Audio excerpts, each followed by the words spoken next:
Assalamualaikum warahmatullahi wabarakatuh. Dengan penuh rasa syukur, kita menyambut pembebasan Habib Rizik Syihab yang telah resmi bebas murni dari hukuman penjara.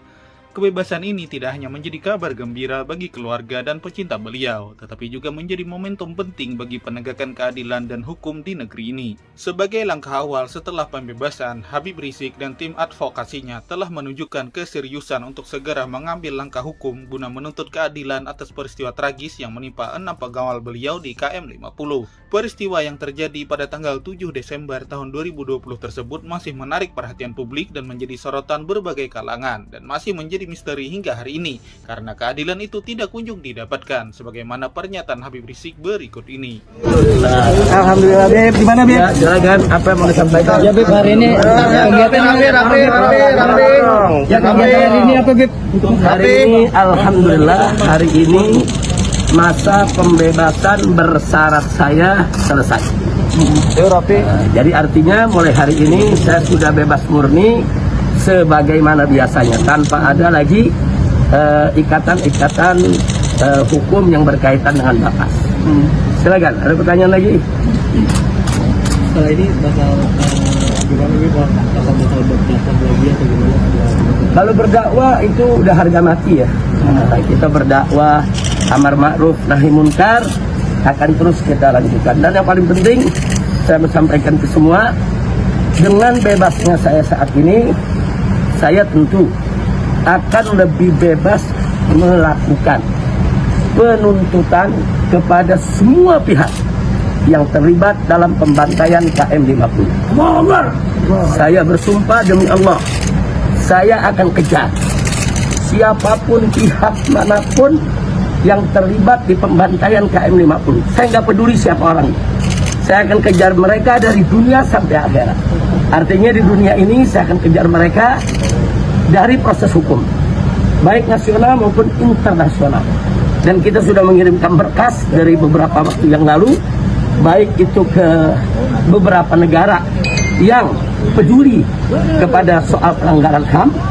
Nah, kemudian juga nggak sampai di situ, saya akan gerakan semua para habaib, para kiai, para ustadz, pondok pesantren, majelis taklim untuk membaca doa secara khusus agar semua pihak yang terlibat dalam pembantaian KM 50 hancur hidupnya, binasa hidupnya, rusak hidupnya, hina hidupnya dari dunia sampai akhirat. Dan saya tantang mereka, para pembantai KM 50, kapan lagi mau bantai saya? Saya tunggu. Itu saja. Kalau mereka jantan, mereka berani, mereka betul-betul orang-orang yang punya keberanian sebagaimana mestinya, saya tunggu. Jadi sekali lagi saya bersumpah demi Allah, saya menyatakan perang.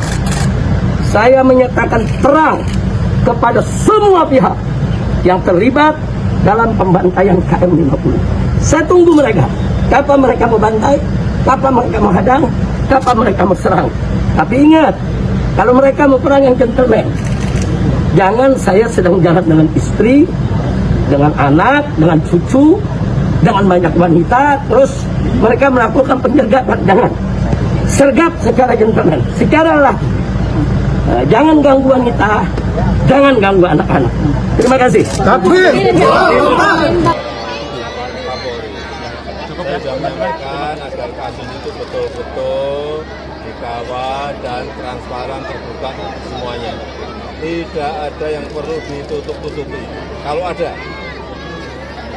ya, Pansel KPK tanyakan ke Menseknek. Tapi sudah saya tanyakan kemarin sebelum berangkat. Ya, makasih Pak. Ini ada Aceh di sini. Ya, karena itu maksudnya apa itu? Karena pemikiran terdakwa mungkin karena dia dari Bareskrim yang mulia.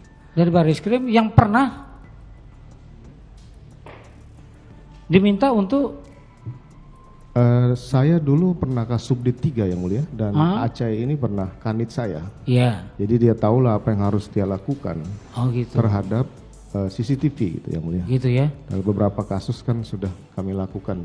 Betul. Dan itu juga sudah disampaikan tadi pada saat Hendra menjadi saksi di sini, dia katakan bahwa dia pernah masuk beberapa tim kasus. kilometer 50. Dan itu masuk dalam surat dakwaan. Betul itu?